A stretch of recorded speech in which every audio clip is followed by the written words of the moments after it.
नमस्कार बंधुरा नंदिनी सिम्पल कुके आपनादेर सबाइके जानाच्छि स्वागत। आज आमी बानाबो दारुण सुस्वादु एकटी टिफिन रेसिपि।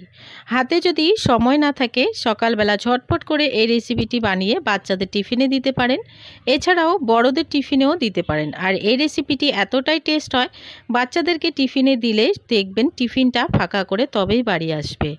আর এই রেসিপিটি বানাতে একদমই সময় লাগে না, 10 থেকে 15 মিনিট হাতে সময় নিলেই এই রেসিপিটি তৈরি হয়ে যায়।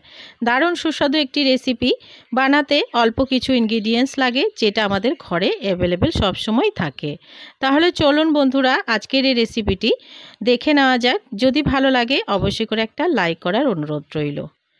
আজকের এই রেসিপি তৈরি করার জন্য প্রথমে এদিকে একটা বলে নিয়ে নিচ্ছি 1 বাটি সুজি। এখানে 4 কাপ মেপে 1.5 কাপ সুজি আছে। সুজিটা অবশ্যই ছোট দানার নিতে হবে, বড় দানার নিলে একটু আগে করে কাজটা করে নিতে হবে। এবারে দিয়ে দিলাম হাফ টিস্পুন চিনি, দিয়ে দিচ্ছি স্বাদ মতো লবণ, আর দিয়ে দিচ্ছি হাফ টিস্পুন গোটা জিরে। এবারে দিয়ে দেব একটা ছোট করে কেটে রাখা পেঁয়াজ।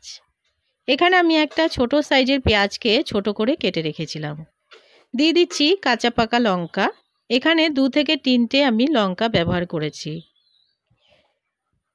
আর দিলাম একটা গ্রেট করা আলু। আলুকে আমি আগে থেকে ধুয়ে পরিষ্কার করে একদমই ছোট করে গ্রেট করে নিয়েছিলাম।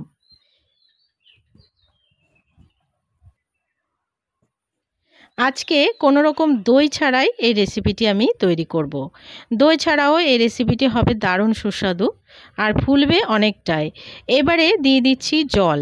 যে বাটি মেপে আমি এখানে সুজিটা নিয়েছি সেই বাটি মেপে এখানে 1 বাটি আরও হাফ বাটি জল ব্যবহার করলাম। এবারে খুব ভালো করে সমস্ত কিছুকে একটু মিক্স করে নেব।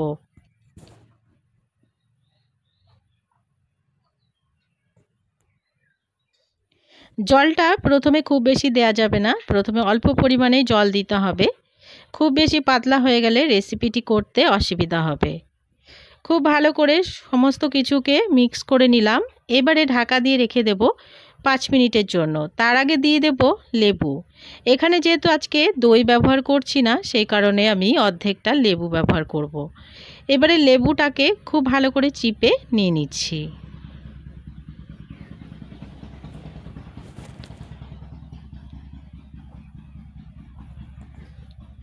এখানে একটা বড় সাইজের লেবু নিয়েছি বলে অর্ধেকটা লেবু আমি দিলাম। যদি ছোট সাইজের লেবু হয় তাহলে পুরোটা দিতে হবে। লেবু দিয়ে অবশ্যই করে এই রেসিপিটা একবার করে খেয়ে দেখবে, দারুণ টেস্ট হয়। এবারে ঢাকা দিয়ে রেখে দেব 5 মিনিটের জন্য। 5 মিনিট পরে আবারও ফিরে আসছি। 5 মিনিট পর আবারও দেখে নিচ্ছি। তো দেখো সুজিটা ফুলে দ্বিগুণ হয়ে গেছে আর সুজিটা একদমই সফট হয়ে গেছে। কোনো রকম মিক্সিতে দেওয়ার প্রয়োজন নেই। সুজিটা ছোট দানার নিলে খুব তাড়াতাড়ি সফট হয়ে যাবে। খুব ভালো করে আবারও একবার একটু মিক্স করে নিলাম। এখানে আর কোনো রকম জল ব্যবহার করার দরকার নেই। এবারে দিয়ে দিচ্ছি 1 টিস্পুন রান্নার সাদা তেল, দিয়ে আবারও খুব ভালো করে একটু মিক্স করে নিচ্ছি। আবারও কিছুক্ষণ ভালো করে একটু মিক্স করে নেওয়ার পরে দিয়ে দিচ্ছি কারি পাতা। বেশ কিছুটা কারি পাতা আমি এখানে ব্যবহার করব। কারি পাতাটাকে ধুয়ে পরিষ্কার করে দিয়ে দিলাম। এবারে খুব ভালো করে আবারও একটু কারি পাতার সাথে মিক্স করে নিচ্ছি ব্যাটারটাকে। খুব ভালো করে কিছুক্ষণ টাইম নিয়ে মিক্স করে নিলাম।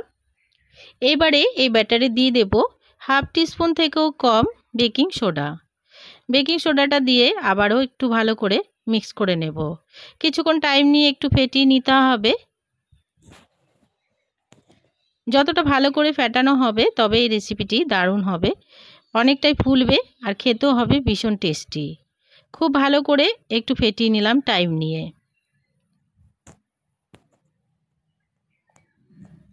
খুব বেশি সময় লাগে না, ঝটপট করে এই রেসিপি তৈরি করে নেওয়া যায়। আর যাদের কাছে দই থাকে না, এই রেসিপিটি এভাবে করে একবার বানিয়ে দেখতে পারেন।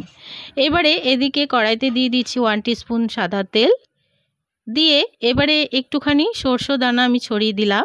তার উপরে দিয়ে দিচ্ছি কয়েকটা কারি পাতাটা যেগুলো নিচে দেওয়া হচ্ছে এগুলো ভেজে যখন মুখে পড়বে ভাজাটা খুব ভালো লাগবে খেতে। এবারে যে ব্যাটারটা রেডি করে রেখেছিলাম সেই ব্যাটারটা একটু একটু করে চামচ দিয়ে দিচ্ছি। 2 চামচ ব্যাটার দিয়ে একটু চারিদিক থেকে যে কারি পাতাগুলো ভাজা হয়েছিল সেগুলো উপরে একটু চামচের সাহায্যে উঠিয়ে উঠিয়ে দিচ্ছি। দিলে তাহলে অনেক বেশি ভালো লাগবে। এবারে খুব ভালো করে দিয়ে এবারে ঢাকা দিয়ে রেখে দিতে হবে। তার আগে আমি একটু দেখতে সুন্দর লাগার জন্য উপরে কাশ্মীরি লাল লঙ্কার গুঁড়ো ছড়িয়ে দিচ্ছি। এটাতে ঝাল হবে না, কিন্তু সুন্দর একটা কালার আসবে। এবারে ঢাকা দিয়ে রেখে দিচ্ছি। যাদের হাতে সকালবেলা একদমই সময় থাকে না, এই রেসিপিটি একবার হলেও ট্রাই করে দেখতে পারো। বানাতে একদম সময় লাগে না, খেতে হয় দুর্দান্ত টেস্ট। এবারে একটু উল্টে দেখে নেব যে রেসিপিটি আমাদের হয়েছে কিনা। ঢাকাটা সরিয়ে দেখে নিচ্ছি যে রেসিপিটি দেখো এখনও নরম রয়েছে, তো আরও কিছুক্ষণ ঢাকা দিয়ে রেখে দিতে হবে। ওই ঢাকাটা দিয়ে একদমই উঠানো যাচ্ছিল না বলে আমি ঢাকাটা সরিয়ে অন্য একটা ঢাকা দিয়ে দিয়েছিলাম। তো রেসিপিটা ওই পাশটা খুব ভালোভাবে হয়ে গেছে। এবারে উল্টে দিয়ে এই পাশটাকেও সেঁকে নেব। কতটা ফুলেছে তোমরা দেখে বুঝতেই পারছো। আবারও একটু ঢাকা দিয়ে দিলাম। ঢাকা দিয়ে অপর পাশটাকেও একটু ব্রাউন করে ভেজে নেব। দু পাশটাকেই উল্টে পাল্টে ব্রাউন করে ভেজে নিয়েছি। তো দেখো কতটা লোভনীয় দেখতে হয়েছে। এইভাবে করে বাকিগুলোকেও ভেজে নিয়ে ফিরে আসছি। এটা একদমই হয়ে গেছে, নামিয়ে নিচ্ছি। সবগুলো রেডি করে নেওয়া হয়ে গেছে। আমি বড় বড় করে করেছি বলে 3টে হয়েছে বড় সাইজের। তো সবগুলোকে নামিয়ে নিয়ে সার্ভ করে দিলাম একটু সসের সাথে, আর দিয়ে দিচ্ছি সাথে একটু স্যালাড। বন্ধুরা, আজকের রেসিপি দেখে নিলে কতটা সহজ আর কতটা টেস্ট হয়। রেসিপি না বানালে বুঝতে পারবে না, অবশ্যই বানানোর অনুরোধ রইল। যদি বানিয়ে ভালো লাগে কমেন্টস করে জানাতে ভুলবে না। আজকের রেসিপি ভালো লাগলে একটা লাইক করো, অনেক অনেক শেয়ার করে দেওয়ার অনুরোধ রইল। আর আমার চ্যানেলে নতুন বন্ধু হয়ে থাকলে আমার চ্যানেলটিকে সাবস্ক্রাইব করে আমার পাশে থাকার অনুরোধ রইল। পাশে থাকা বেল আইকনটাকে প্রেস করে অল বাটনে ক্লিক করার অনুরোধ রইল, এ ধরনের রান্নার নোটিফিকেশানগুলো সবার আগে তোমার কাছে পৌঁছে যাওয়ার জন্য। আজকের মতন এখানে শেষ করছি। চলে আসবো অন্য কোনো দিন অন্য একটা রেসিপি নিয়ে। সবাই ভালো থেকো, সুস্থ থেকো। আজকের মতো তাহলে টাটা।